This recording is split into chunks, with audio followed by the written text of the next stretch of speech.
Right, so I don't really know exactly where I'm gonna start with this, because this morning, this is Monday, the 2nd of June 2014, and waking up, usual routine, grabbing a cup of coffee, turning on the telly, BBC Breakfast is on, and I somehow managed to time it right in where we have a feminist, some kind of Amnesty International worker. It's only on in the background, so I don't really have the time to really check in on about exactly what she's talking about. It's just clear that she's talking about violent cases that have been very, very public, and the victims has been women. Currently, there are 2 girls that have been hung after having been gang raped somewhere in India. It's just atrocious and absolutely horrible behavior. But the lady then goes on and does one of these really stupid and absolutely dangerous things that are so critical and so core of the feminist movement. Scaring women, scaring everyone away from actually reporting these crimes. She's trying to keep this lie up that if you go and tell the police that your boyfriend hit you, or that your wife hit you, or that someone has been abusing you, they're not gonna listen to you, they're not gonna do anything. Stop peddling that bullshit. There can be nothing done if the report is never made. That is why we have the very, very skilled predators in society getting away with shit. And on the other end of the spectrum, you don't get believed because you're told that you will not be believed. You're being told by the feminist movement that the police will not believe you if you go into a police station and say, "Hi, I've been raped. I would like to report a crime." When these things happen, never mind about the rape fact and that we're starting to see statistics, reports shown all over the world that rape accusations are actually being made false all over the place, and not in small numbers, in massive numbers. 20% in some cases. This is one of the dangers with ideologies, especially one like feminism. But I'm gonna cover a little bit of religion here also. Well, at least I think the guy was religious, because I have my usual routine. Every Monday morning I get a few good shows that kind of comes around here on YouTube with critical thinkers and kind of explains and highlights stuff. And one of these favorites I have is Wildwood Claire. I really, really recommend that you check out Coffee with Claire, because it's absolutely fantastic. You get a little bit of geology lessons and figure out how the world works, and she has all these fantastic music clips, and it's just a brilliant show, and I don't really know why this lady does not have more followers. She's absolutely brilliant, even for a good laugh. Just listen to all the music stuff and the scenes she cuts in and everything. It's fantastic. It's one of the best things on YouTube. She had managed to find one of these, she has a segment called Dim Bulb of the Week, and where she's basically putting a little bit of spotlight on creationists like Ken Ham and Juby and all these really, really professional con artists are the best thing I can say that these guys are. This morning she had found Henchman Unchained. The clip that she had in her episode was a lot of and the guy was holding his hand in front of his face all the time, so you couldn't really see him, so there was no point in really watching the video, but rather kind of trying to focus and listen to what he was saying. It was like having your brain run over by an 18-wheeler American big-ass truck, just slamming 500 miles an hour right into your brain from all the stupidity. And I thought, well, fine, I have had my enjoyment for today. I'm slightly dazed and stunned from this stupidity. But next on the playlist came Sargon of Akkad. Not really sure on the pronunciation there. This guy I've been following for quite some time now, and he's very, very good at what he does. He's very good at sticking to the point whilst being very strident in what he says. I think it was two and a half weeks ago, this guy put up a video listing, after having asked people, he put up a list of 48 privileges that women do have. It was in response to like a feminist checklist of male privileges. The list is highly accurate, and it describes things that are highly advantageous and very much a privilege for women. And somewhere in the deepest, darkest corners of the internet, some feminist guy decided he was gonna have a bottle of whiskey, is the best I can describe, whilst he was sitting, claiming to do a rebuttal of this list. The entire list just went on. Oh, point 1. Yeah, I agree, but let's ask why. No, you either do have something or you do not have something. I'm ranting on too much about this.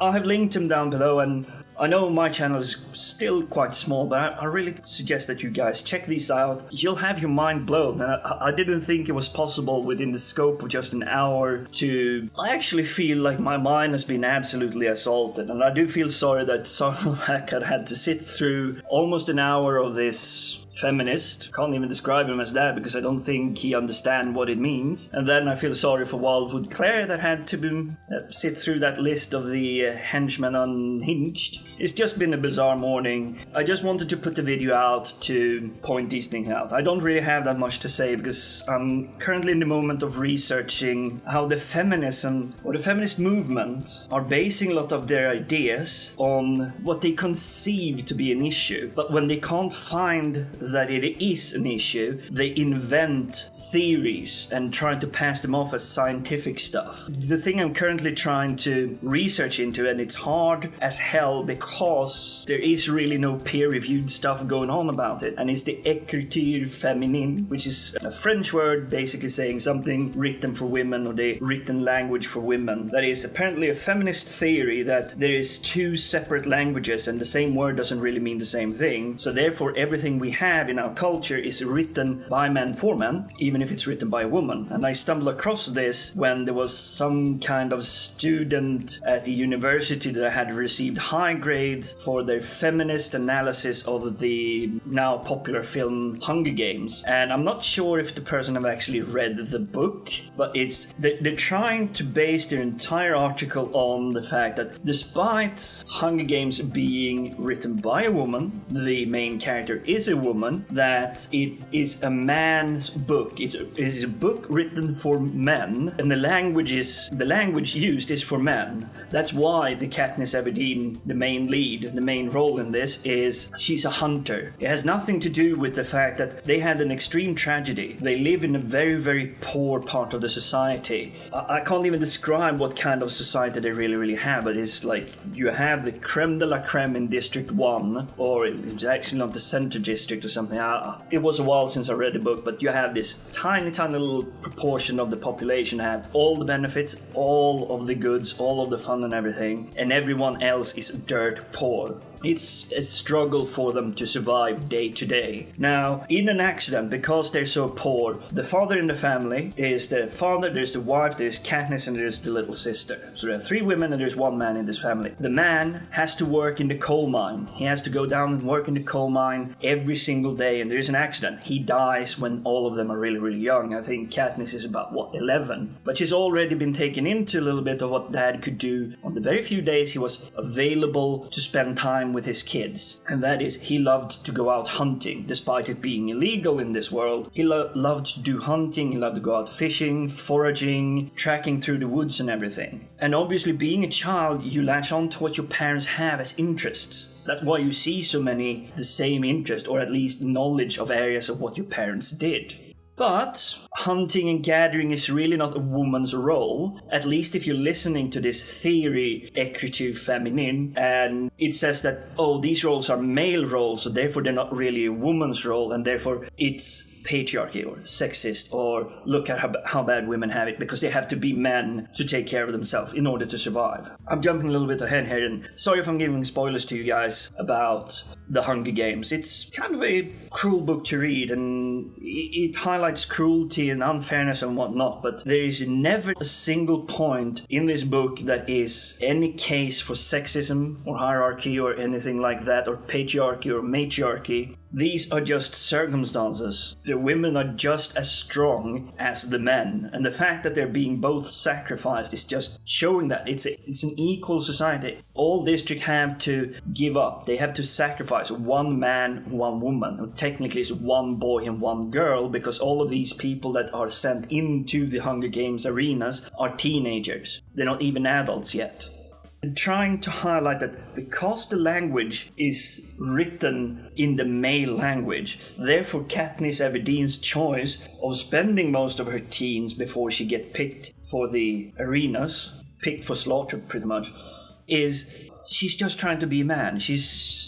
They're trying to force this, that the choices for her to manage the survival of her family, because her mom completely shuts down when the love of her life dies. And by all descriptions in the book, Katniss Everdeen's dad is a really, really wonderful person. He sings, he's trying to educate his kids, he's showing them how to hunt, he's showing them really, really practical life skills. He's trying his best to support his family. There is no bad aspect being put on this person that is the father of this family. family that tragically dies. Everything that is being described by him, yes, you could say that there is a bias because it's viewed through the eyes of Katniss Everdeen. Judging by the fact of how despondent the mother becomes after he dies, she can barely get out of bed for months on end despite there is no food for the family. There are 2 more people in this household. There is no social security network. There is no one handing out food to them. There is no one taking care of them. They have to fend for themselves. 11-year-old Katniss, or if she's 12-year-old, I'm probably going to get correct on that, but she's really, really young, but she has knowledge. She knows that, okay, if I sneak out, I break the law, but I go hunt for rabbits, I get some food because I have a little sister that is hungry. She's doing the one humane thing. But oh no, this is not good enough for the feminist academia saying that, oh look, this is just so typically men. I don't even know what that means. It's one person doing what is necessary to take care of their family, to make sure that they have food, they don't have to go hungry. That's the entire character of Katniss Everdeen. It's not because she's a woman, it's not because she could have been a man, it's because she needs to take care of people. That's even why she's volunteering to take the place of her sister, and I'm sorry for spoilers if you haven't read this stuff, but that is why she's jumping in and taking the place of her younger sister instead. Not because she knows she can win, but for her it's unacceptable that the little sister that she's fought so hard to keep alive, by breaking the law, by doing everything she can to keep the kid alive, now only to find out that she's about to be sacrificed and killed in an arenas game. So she takes her place because she can, and even that gets slammed apart by this feminist analysis of Hunger Games, and I'm pretty sure you're gonna find the same thing. So just go Google and begin by start typing in feminist analysis, and I'm pretty sure like you've seen this feminist screenshot that women should and blah blah blah. That's just a bullshit. But just begin typing feminist analysis, and I think the first result you will get as a suggestion is Hunger Games. I think it's 3rd or 4th down you will see something from NPSZ.New Zealand, wherever it is. It's a New Zealand university or college that has had this, and the student has written this 2-page article of the feminist analysis of this. Is using 2 resources: the Wikipedia summary of Hunger Games. The second is Radical Feminist Analysis of Mass Media. That's the second source, and you can see how much crap is just being spewed. It's not just being poured or injected, it's a full bucket of pure vomit just being poured all over this and trying to say, oh look how much that stinks. And I think this is typical for feminists today. I'm not saying that the feminist concept that it started with is a bad thing, but today it's just run for profit. It's about making sure, feminism is more today about making sure that women are the victims and highlighting that. Don't go to the police if you're being raped. Don't go to the police if your boyfriend hits you. It's never being solved. Look how bad it is. And I say it again, the best thing to defeat something is by getting knowledge, knowing it's going on, making sure it's being reported, not by burying it. And that is what feminism wants to do. It's a profit-run organization today. It needs women to be victims. Without women being victims or being extremely put in places like these things that happen on the extremely religious zones like India, where gang rapes apparently happens every single day. Feminism needs this. It doesn't want to fix the problem, because if it fixes the problem, there's no more money.